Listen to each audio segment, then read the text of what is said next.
In our last race, we found a way to put a giant dent in one of our wheels. You might be thinking, boo-hoo, a bent wheel. That's no problem. Well, welcome to the story of how a simple wheel change took us a week to complete.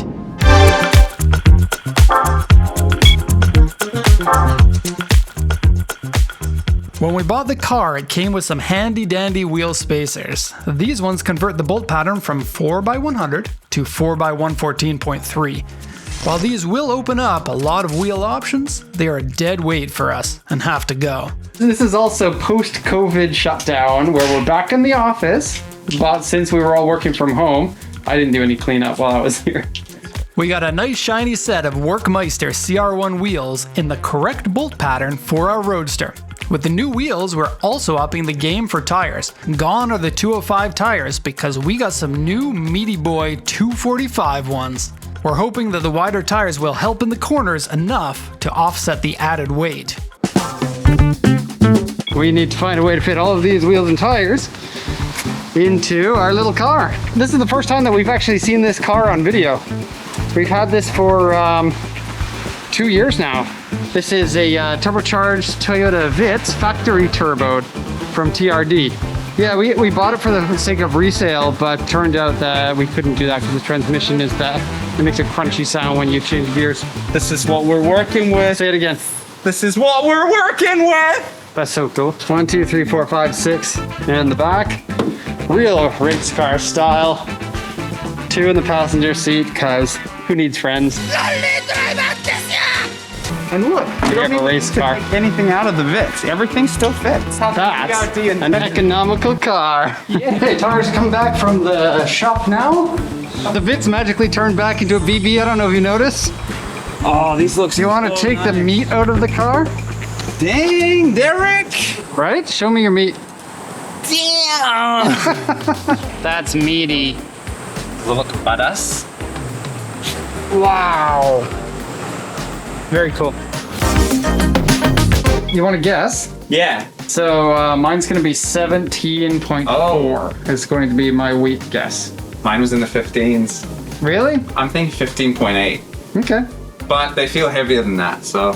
Yeah, now that you heard me say it. What do we got? 16.8. So 16.8 here. 14.6 here. So we're adding an extra 2.2 kilograms. Okay, so here's the car, and there's the tires, and there's the mask. And we're gonna see if we can fit these 245s onto the car after taking the spacers off.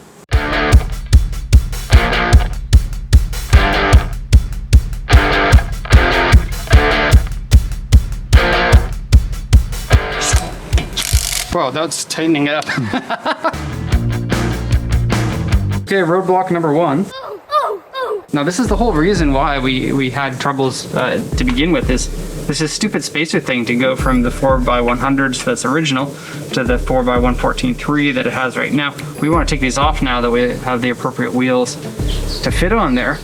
And we can't get these off. They've basically seized, and we don't have like a torch to heat them up. Unless you do, Mike. Lighter matches. Okay, I'm on my 1300th match. I think it's hot enough. What's the update? We can't get these off. We have a parts car NB. We can just change these over to the NB parts. But that's a little bit of work to do that because we don't have the tool needed to take off the tie rods. Yeah. And that's the same tool for the upper ball joints here. What's that tool called? Pickle fork. Pickle fork. I like that. We need a pickle fork. We're going to the tool store to go buy a pickle fork, and then we're gonna go to our lot, and then we're gonna go pickle it up. Pickle style! It's a pickle day! You know what's funny? We're in a pickle, and the way to get out of the pickle is to get a pickle fork. You're gonna make a great dad, Mike. Thanks! So, no pickle forks. I think this will work. I'm like 95% certain this will work. It says 25. The Miata I just looked up is like 19 or something. Okay, we didn't show it on camera because we ran out of batteries, but we have hubs with discs. This is the NB Sport package, so the bigger calipers. I don't know what these kind of bolts are called, but there's a cotter pin that goes through like a crowned hex. What is the name of this? Post your answers in the comment section below.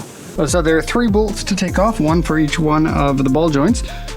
There's a ball joint that goes here, that's on the tie rod. There's another ball joint that goes here, that's the lower ball joint, and connects to the lower control arm here. The upper control arm here also has a ball joint, and we use this tool here to separate them. Here's how it works.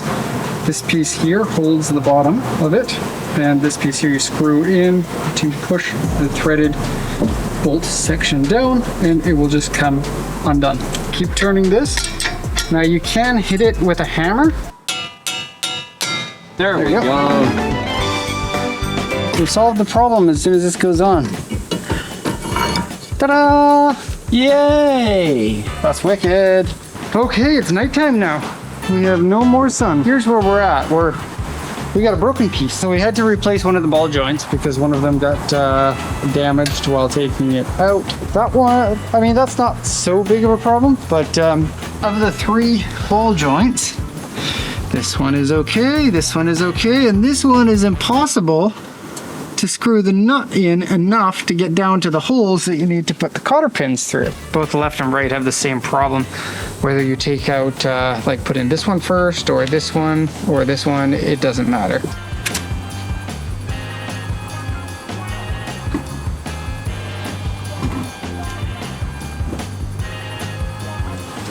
Hey! We thought we could shoot more than one video today, but it turns out today was just about fighting those hubs, and we're still not even done yet.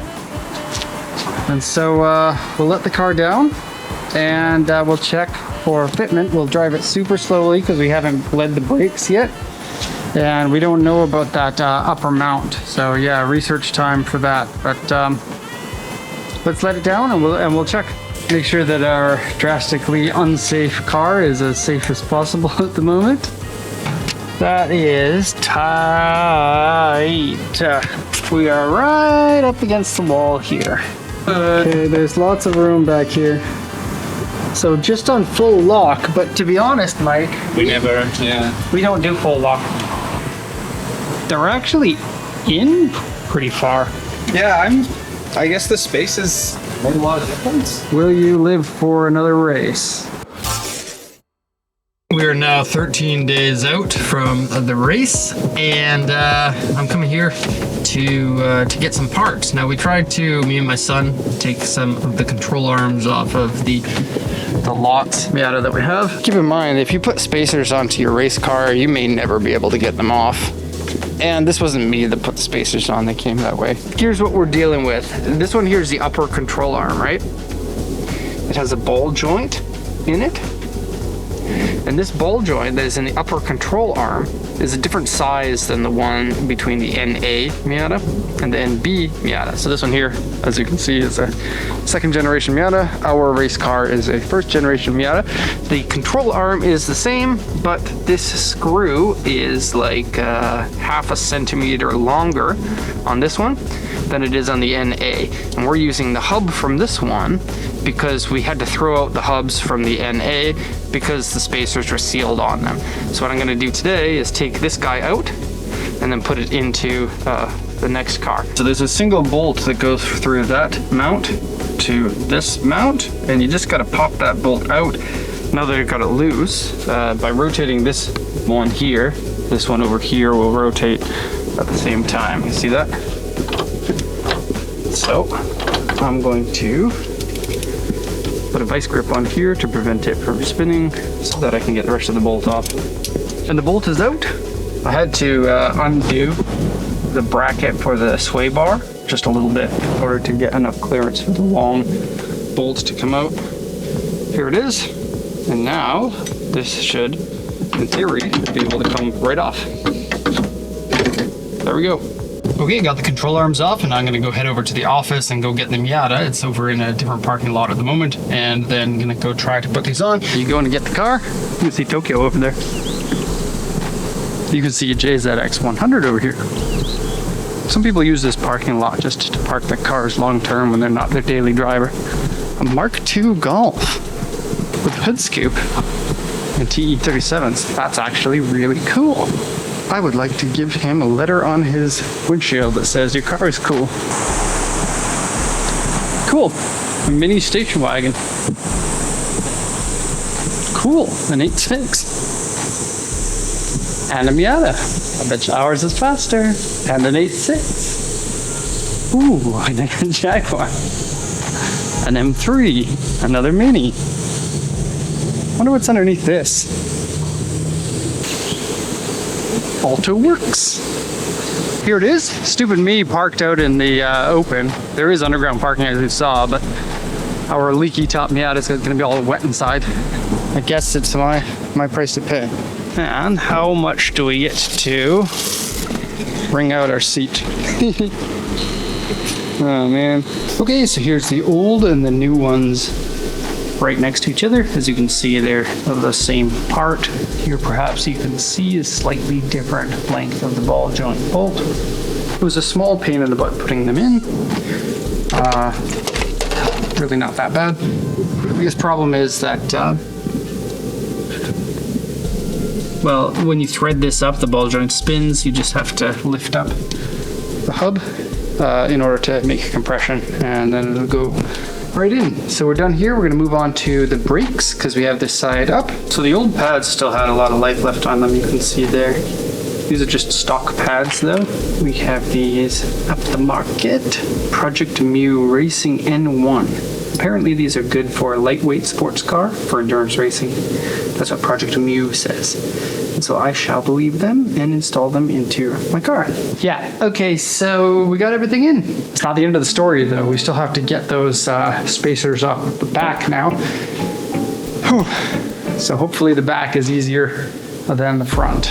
Moment of truth time. See if we can get these spacers off. I got fingers crossed because I don't want to replace these. I got the first one out. I'm happy about that. Try again here.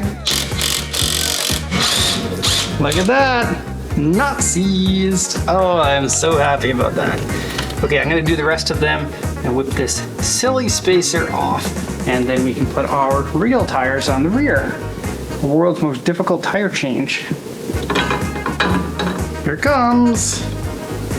And I want to throw it somewhere, but I also don't want to destroy this forest. I want to weigh this too and see how much weight that we're saving just because moving off of these rather heavy spacers. And there we have it. The saga of the bent rim is basically finished. We have our new wheels on there.